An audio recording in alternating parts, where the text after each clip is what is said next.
नमस्कार, national state TV देख रहे हैं आप और आपके साथ मैं हूं नकुल चतुर्वेदी। जब नेशनल स्टेट टीवी खबर दिखाता है तो उसका असर होता है, हमारी खबरों का असर शासन प्रशासन तक होता है और नेताओं तक वो असर होता है। और इस बार जो हमारी खबर का असर हुआ है वो हरिद्वार के रुड़की में देखने को मिला है। रुड़की की हमने खबर दिखाई थी जहां पर पिरान कलियर यानी कि जो आस्था की नगरी है वहां पर राष्ट्रीय ध्वज यानी कि तिरंगे का अपमान किया जा रहा था।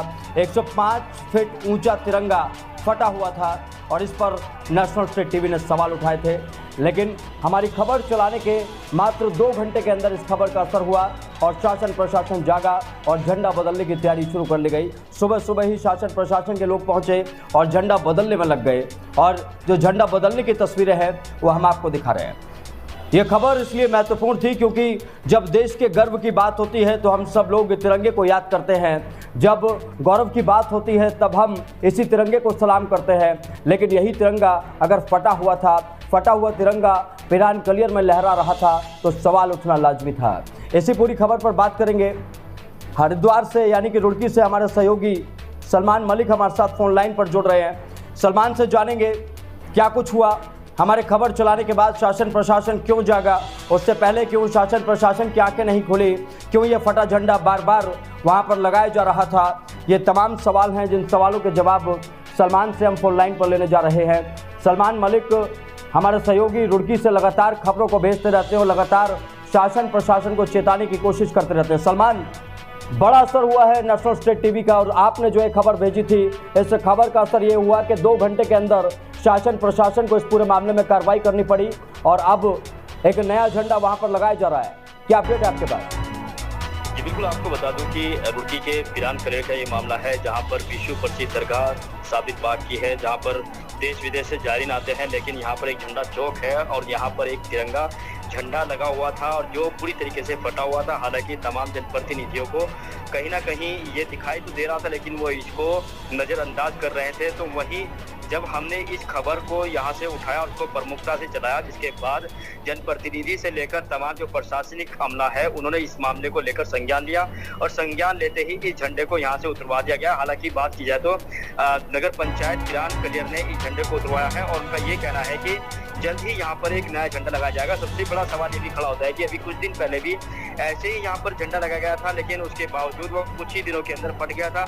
अब दूसरी बार ये यहाँ पर एक झंडा लगाया गया था जो फिर से ऐसे ही उसी हालत में फट चुका था। तो कहीं ना कहीं जो इसमें सामग्री का इस्तेमाल किया जाता है तो कहीं ना कहीं घटिया क्वालिटी की सामग्री के इस्तेमाल के साथ ही ऐसे झंडे यहाँ पर लगाया जाता है। हालांकि इतनी ऊंचाई पर यहाँ पर झंडा लगाया जाता है तो कहीं ना कहीं अच्छी सामग्री के जो यहाँ पर इस्तेमाल किया जाता है उसी को लेकर यहाँ पर झंडा लगाना चाहिए। तो कहीं ना कहीं सलमान, इस पूरे मामले में एक सवाल उठ रहा है।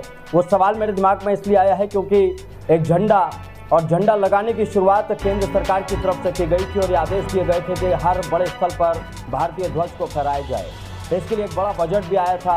अब शर्मनाक बात यह है जो आप अपडेट दे रहे हैं कि जिला पंचायत ने झंडा उतरवा लिया है, उनके पास कोई नया झंडा नहीं है वहां पर लगाने के लिए खंबे पर, जैसा कि आप बता रहे हैं कि अब खंबा खाली हो चुका है जहां पर भारतीय ध्वज लहरा रहा था।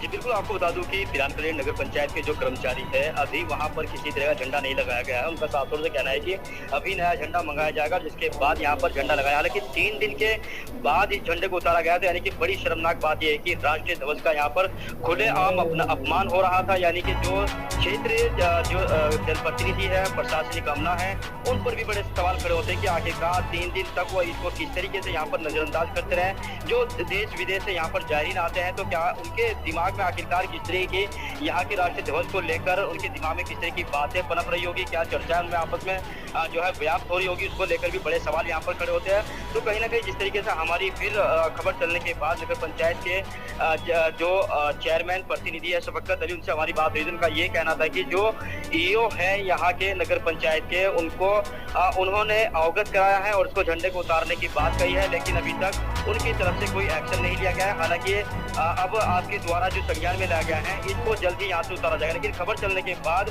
उच्च अधिकारियों ने इस मामले पर संज्ञान लिया और यहाँ पर जो है जल्द से जल्द तुरंत के तुरंत यहाँ पर ये झंडा है यहाँ से तुरंत ही उतरवाया गया, लेकिन बावजूद इसके अभी तक यहाँ पर झंडा नहीं लगाया गया है। ये भी सबसे बड़ा सवाल है, आखिरकार अभी तक वो झंडा क्यों नहीं लगा, ये भी एक बड़ा सवाल है। हालांकि तमाम जो उच्च अधिकारी उनसे अभी हम बात करने की कोशिश करेंगे कि आखिरकार वो झंडा कब तक लगाएंगे। हालांकि कल दोपहर के बाद से झंडा उतार दिया गया है और अभी तक यहाँ पर झंडा नहीं लगाया गया है।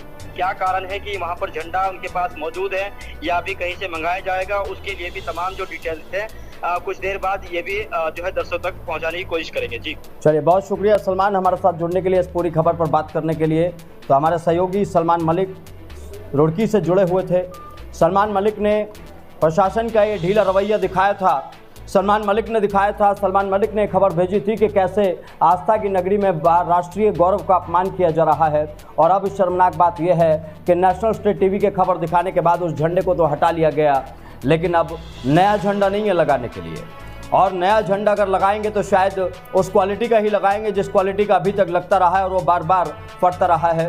ऐसे में बड़ा गंभीर सवाल है कि ये खंभा कब तक खाली पड़ा रहेगा और आखिर कब इस खंभे में भारतीय ध्वज अच्छी क्वालिटी का लाकर लगाया जाएगा। इस पर भी हम लगातार अपडेट आपको देते रहेंगे।